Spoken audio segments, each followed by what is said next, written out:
When my niece Emily got engaged, her first call was to me. "I can't imagine my wedding without you, Aunt Margaret," she said, her voice thick with excitement. I helped raise her when her mother was struggling, soothed her nightmares, clapped at her school plays, and sat in the front row at every milestone. I didn't hesitate to say yes when she asked if I would help her plan the day.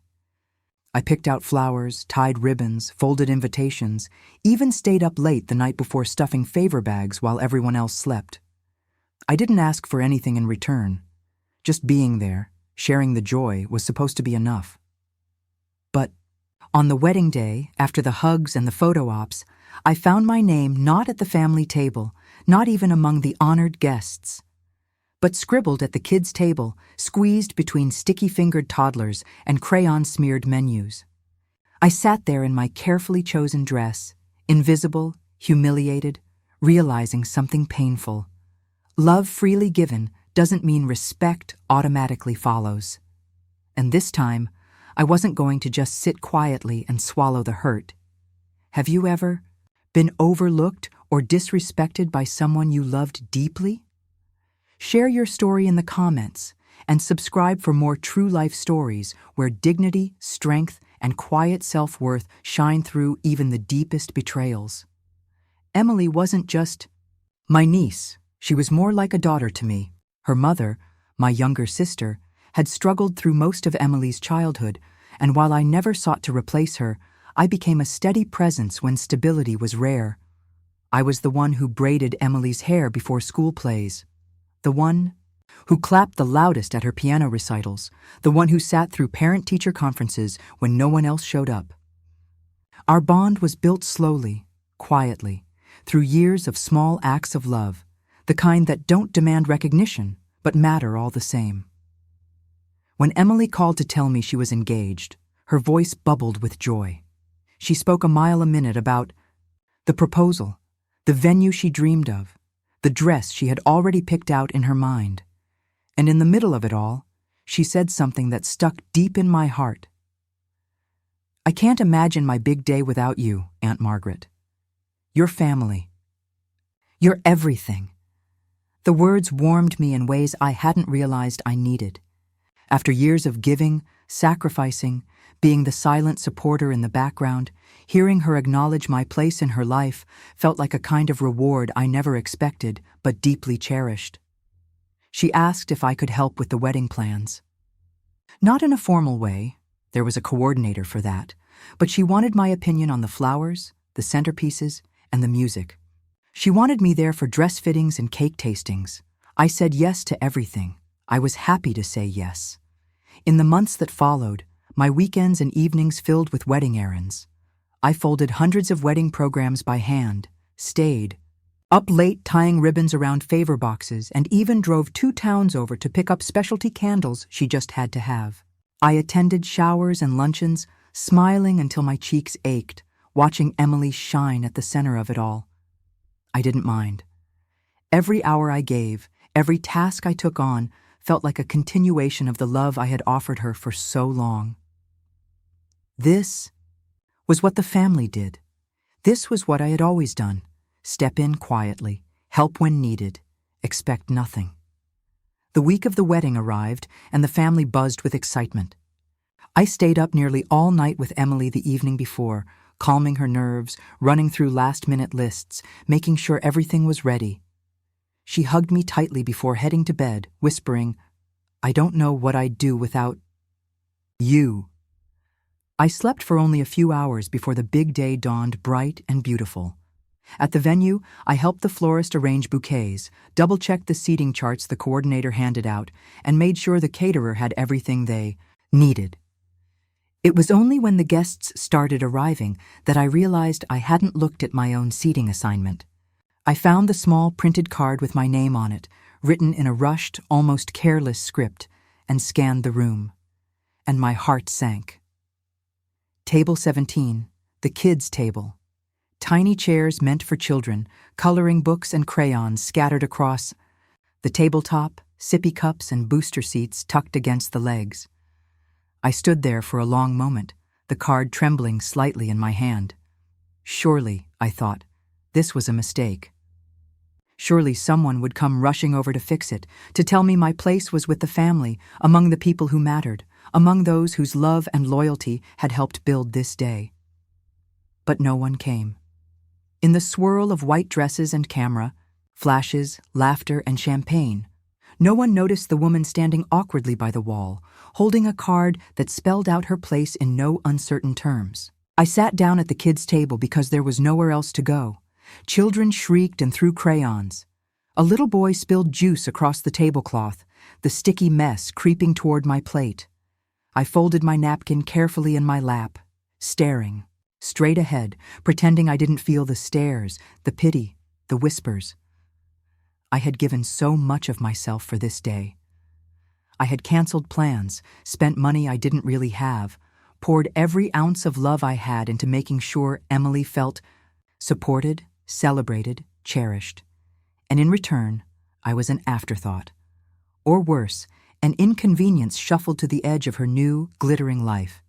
As the music swelled and Emily danced with her new husband under a canopy of fairy lights, I sat quietly at table 17, the laughter and applause swelling around me like a tide that refused to reach the lonely shore where I sat. And for the first time in a long, long time, I realized that love freely given is not always love equally returned. The days after the wedding passed in a strange, hollow blur.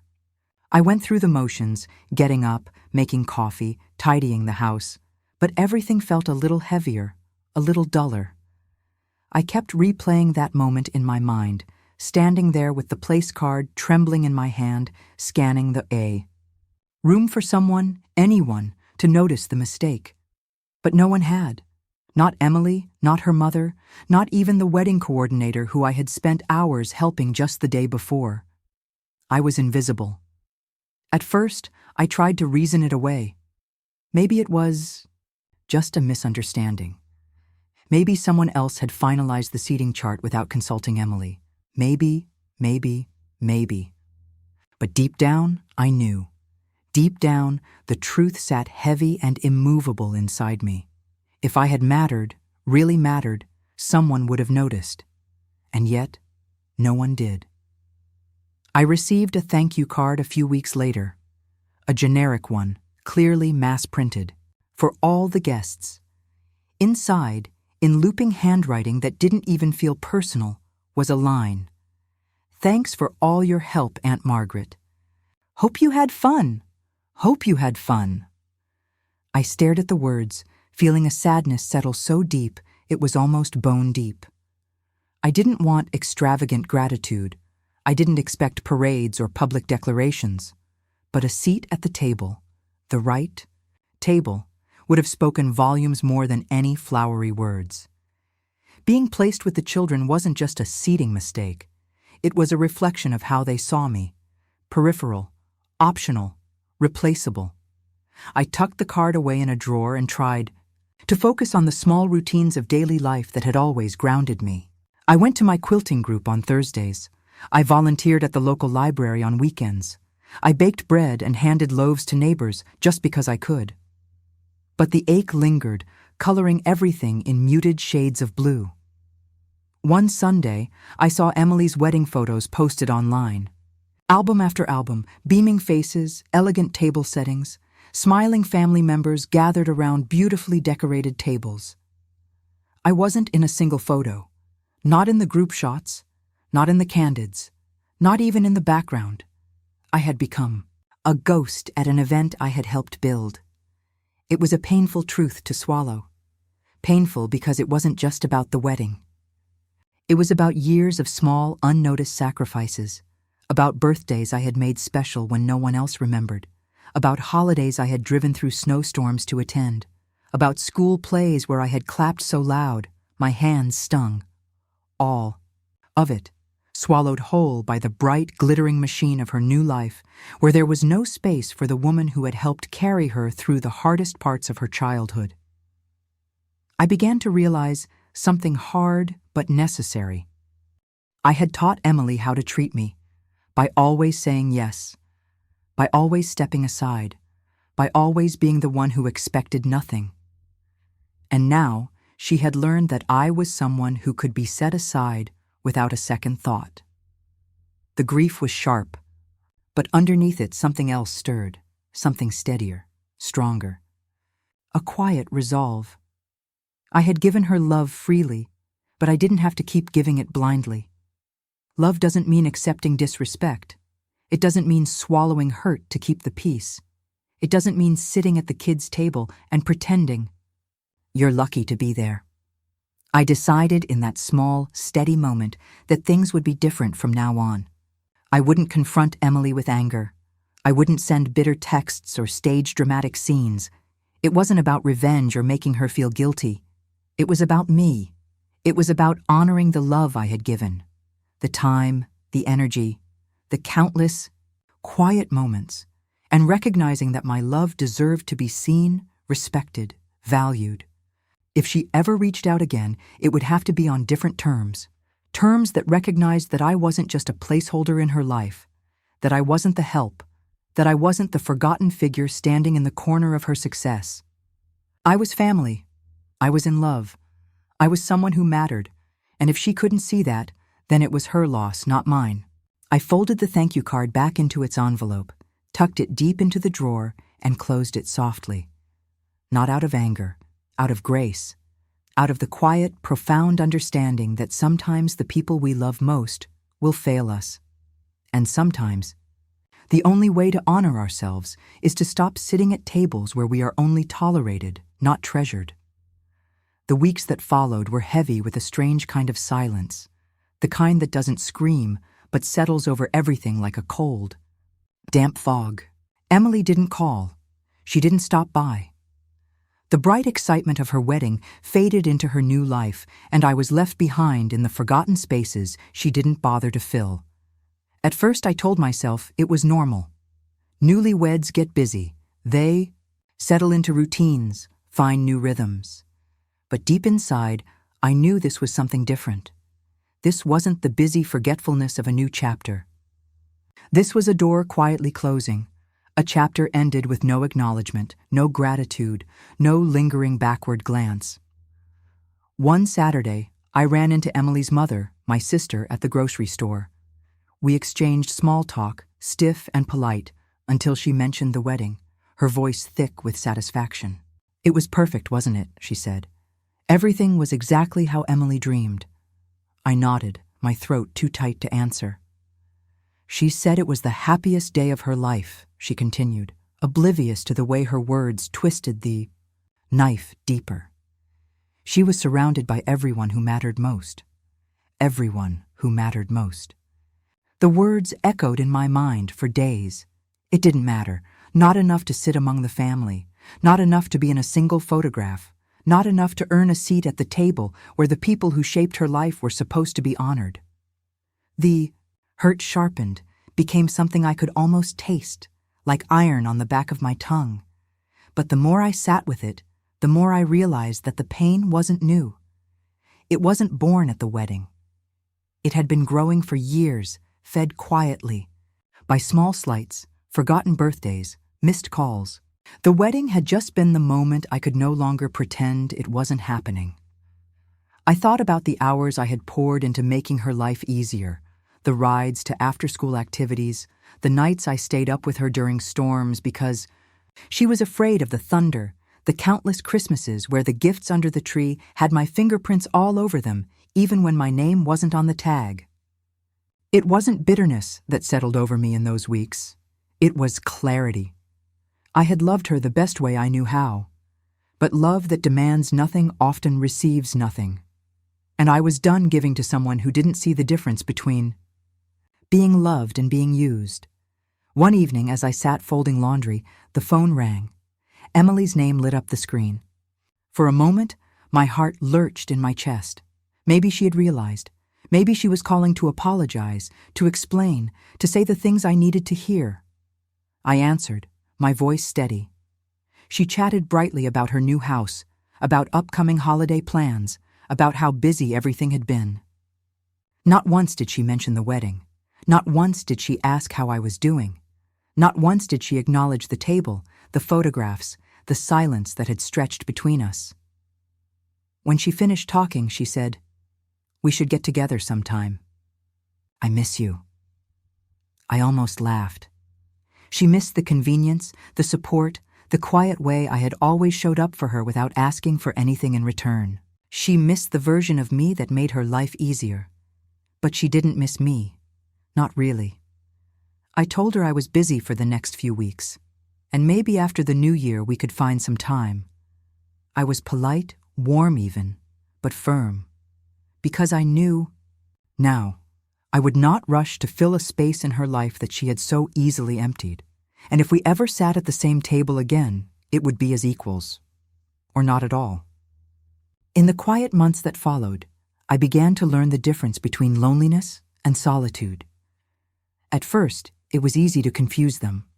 The house felt too big, the days stretched too long, and the absence of Emily's once constant presence felt like an ache just under the surface of everything I did. But slowly, with the kind of patience that comes only from deep wounds, I realized that being alone wasn't the same as being empty.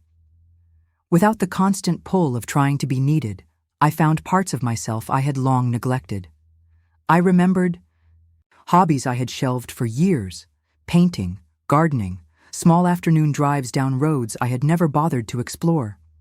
I started attending a small writing group at the local community center, pouring out the emotions I had bottled up for far too long.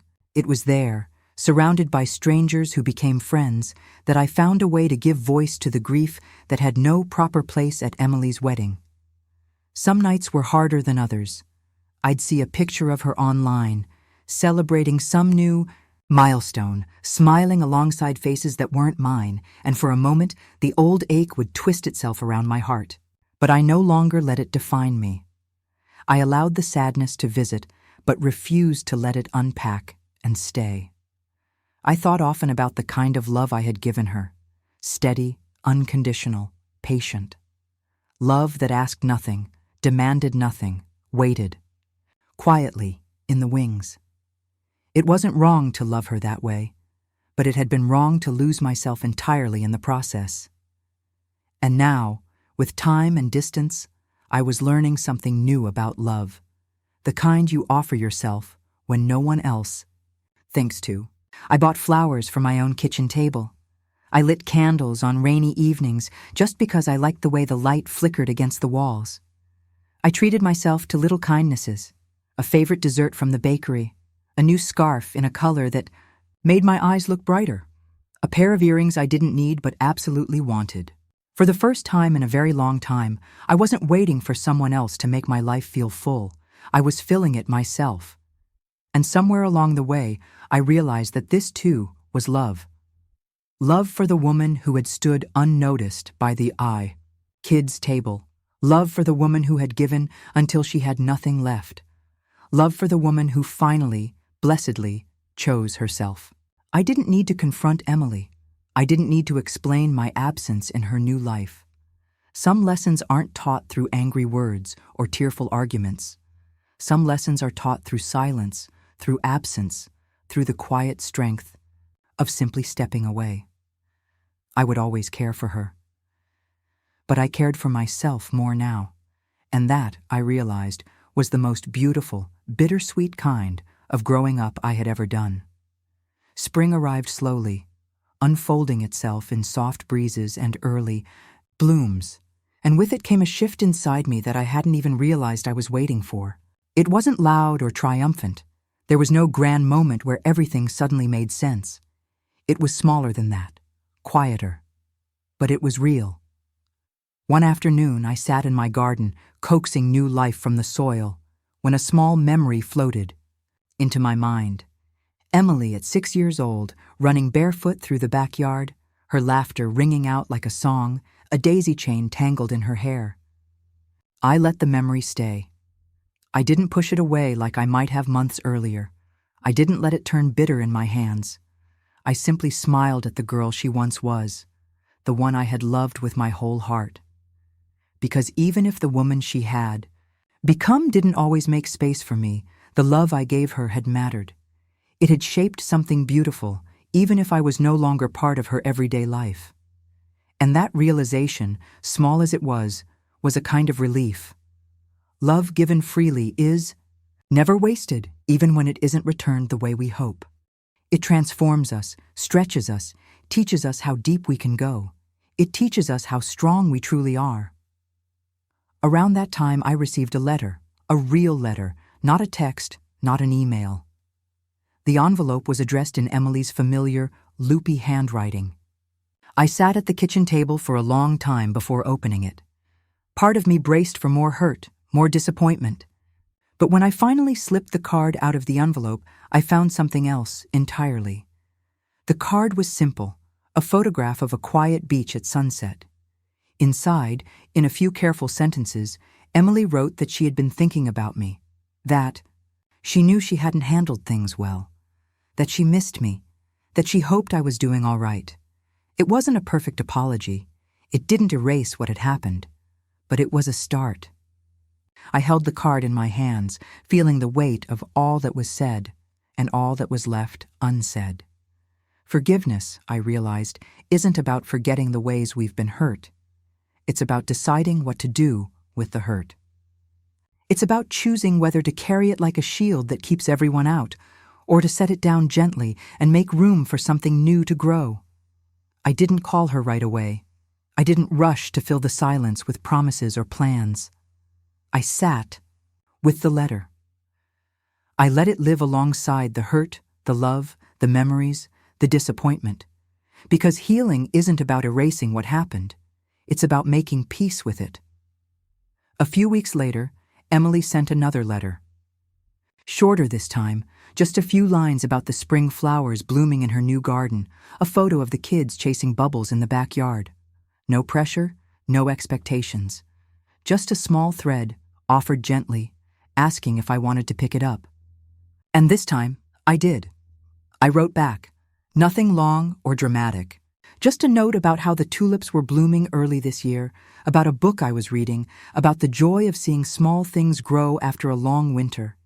It wasn't a return to the old relationship. It wasn't a sweeping reconciliation. It was something smaller, more honest. The beginning of a new kind of relationship, one where I could love her without losing myself, one where my presence wasn't assumed, but chosen. One where I no longer had to sit at the kids' table, unnoticed, unappreciated, unseen. It wasn't everything I once hoped for, but it was enough, because I had enough. I had always had enough.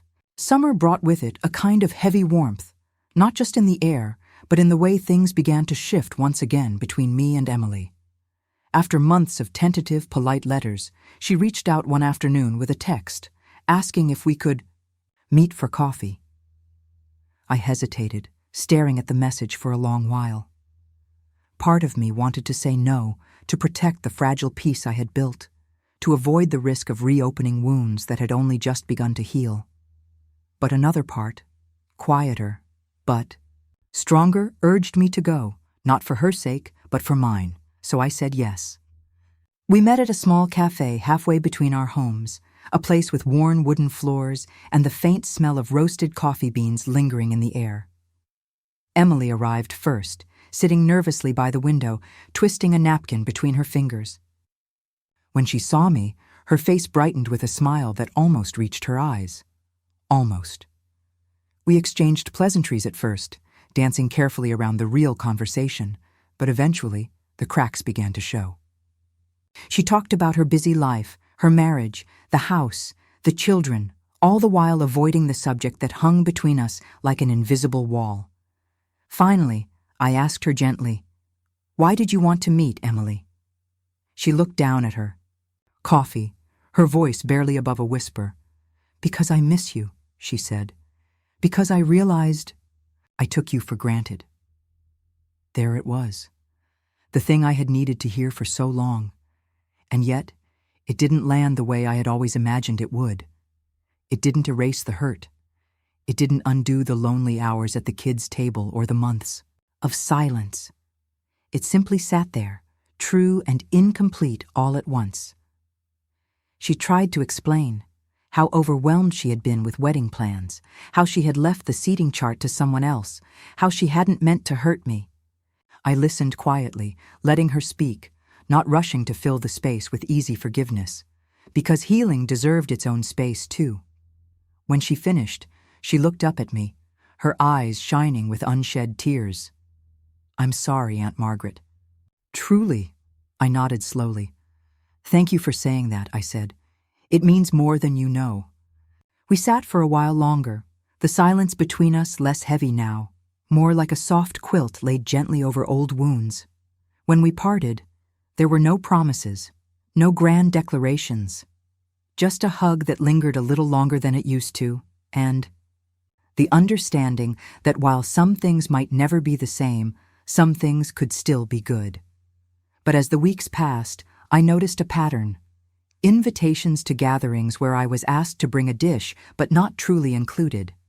Messages that seemed to come only when Emily needed advice or help, not when she simply wanted to share a piece of her life. It was a painful realization. She wanted the comfort of our old bond without doing the work to truly repair it. And I, who had spent so many years giving without question, now knew better. Love could not survive in a one-sided relationship. Respect could not grow in soil where only one person tended the roots. The second wave of conflict wasn't loud. It wasn't a fight or a final break. It was a slow pulling away, a quiet understanding that loving someone didn't always mean standing in the same place, waiting for them to meet you halfway. Sometimes it meant stepping back, not out of anger, but out of self-respect. I stopped, answering every call immediately. I set boundaries around my time and my energy. I said no when I needed to, without guilt, without long explanations. And in doing so, I found something even more precious than reconciliation. Freedom. The freedom to choose how I wanted to be loved. The freedom to honor the love I had given without demanding anything in return. The freedom to build a life that wasn't waiting in the wings of someone else's story, but taking center stage in my own. As summer faded into fall, I walked through the park one golden afternoon, watching leaves drift lazily to the ground. I thought about Emily, about the girl she had been, and the woman she was still becoming. I wished her well. I loved her still. But I no longer mistook her journey for my responsibility. I had my own journey to walk now. And as the wind stirred the leaves around my feet, I felt lighter than I had in years. I wasn't standing outside the circle of family anymore. I had drawn a new circle, one wide enough to include myself, whether anyone else chose to step inside or not. The seasons turned again, each one quietly marking the distance between the life I had lived before and the one I was choosing now. Without fanfare, without confrontation, I simply allowed things to settle where they naturally would. I stopped forcing conversations, stopped filling in silences that weren't mine to fill, stopped bending myself into smaller and smaller shapes just to fit into spaces where I no longer truly belonged. It wasn't anger that guided me anymore. It was something quieter, something firmer, a recognition that peace doesn't always come from fixing broken things. Sometimes it comes from setting them down gently and walking away. Emily's messages continued, here and there, small updates about the kids, occasional photos, a forwarded joke she thought I might find funny. I responded when I wanted to, left it alone when I didn't. It wasn't coldness, it wasn't punishment, it was balance, the kind I had denied myself for far too long. And in that balance, I found a new kind of strength.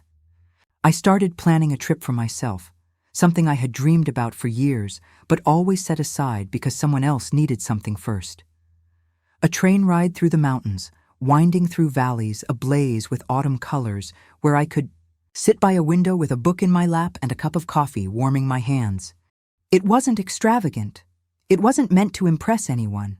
It was just mine.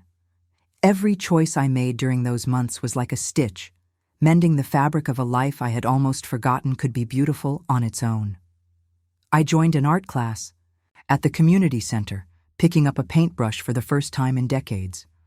I attended local concerts, sat alone in the audience, and let the music wash over me without worrying about who noticed or didn't. I grew a garden so wild and full, It nearly burst through the fences, bright with sunflowers, heavy with tomatoes, fragrant with mint and basil and lavender. And through it all, I found that the ache I once carried for Emily's approval grew lighter, less demanding. I loved her still. I always would. But I no longer needed her to validate my place in this world.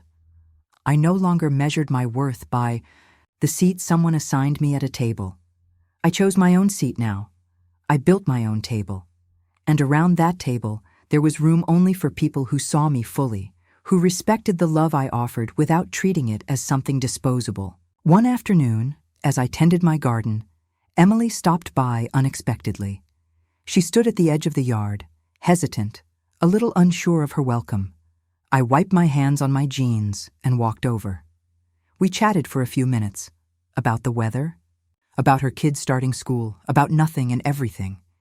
She glanced around the garden, smiling a little. "It's beautiful here," she said. I smiled back. "It is." She shifted awkwardly. "I was thinking, maybe we could have lunch sometime, just the two of us."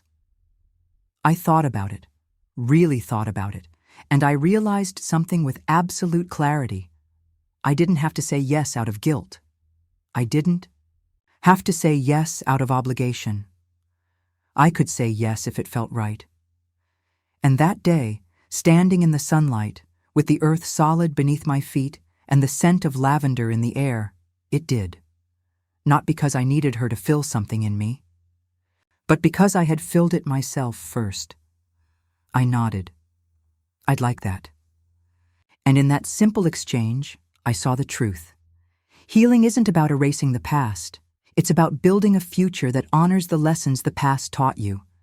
And for the first time in a long, long time, I wasn't moving forward out of hope or desperation. I was moving forward from strength, my choice, my life. The weeks that followed our small, tentative meeting were different from what I would have once expected. There were no grand reconciliations, no dramatic declarations of newfound understanding.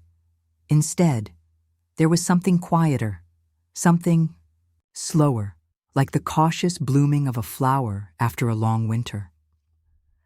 Emily and I met for lunch at a little cafe tucked into the corner of town. The conversation was easy, filled with small stories and shared memories, but neither of us reached back to the wedding, to the hurt, to the silence that had once stretched so wide between us. I realized we didn't need to rehash it all to move forward. Some wounds needed acknowledgement, yes, but some healing simply needed space to breathe. She asked about my garden, my trips, the small projects I had taken on since we drifted apart. And for once, I talked about my life without shrinking it, without filtering it through the lens of how it might serve someone else. I wasn't reporting. I was simply sharing. And she listened, not distracted, not checking her phone, but really listened. It was a small thing, but to me, it felt monumental. We parted that day with a hug, not as a full restoration of what once was, but as two women standing on the shifting ground of mutual respect. I didn't leave that lunch thinking everything was perfect. I didn't expect the relationship to suddenly revert to the closeness we once shared. And that was okay. Healing wasn't about going backward. It was about learning how to move forward without carrying the heavy weight of old pain. In the quiet days that followed, I found that my heart felt lighter. Not because Emily had changed completely, but because I had. I had built a life that could withstand the absence of others' approval. I had stitched together a home within myself that no one else's recognition or lack thereof could tear apart. And perhaps most importantly, I had learned that love, real love, could endure without sacrificing self-respect. It didn't have to be blind. It didn't have to be endless giving, without receiving. It could be steady and strong, with boundaries, that protected the heart it came from. That summer, I sat in my garden surrounded by the riotous, colorful life I had grown with my own two hands, and I smiled. Not because everything had been fixed, but because I no longer needed it to be. I had chosen myself without bitterness, without anger, without apology. And that choice was the truest, strongest kind of love I had ever given, both to Emily and finally, to myself. Looking back, I realize now that the moment I found my name at the kids' table wasn't just about the embarrassment or the hurt. It was about a lifetime of being quietly overlooked, of believing that love meant always saying yes, of measuring my worth by how useful I could be to someone else. Sitting there among the crayons and sippy cups wasn't the betrayal itself.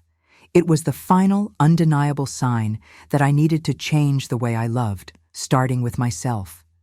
It took time, and it took pain, but I finally understood that love, without respect, isn't love at all. It's dependent, it's convenient.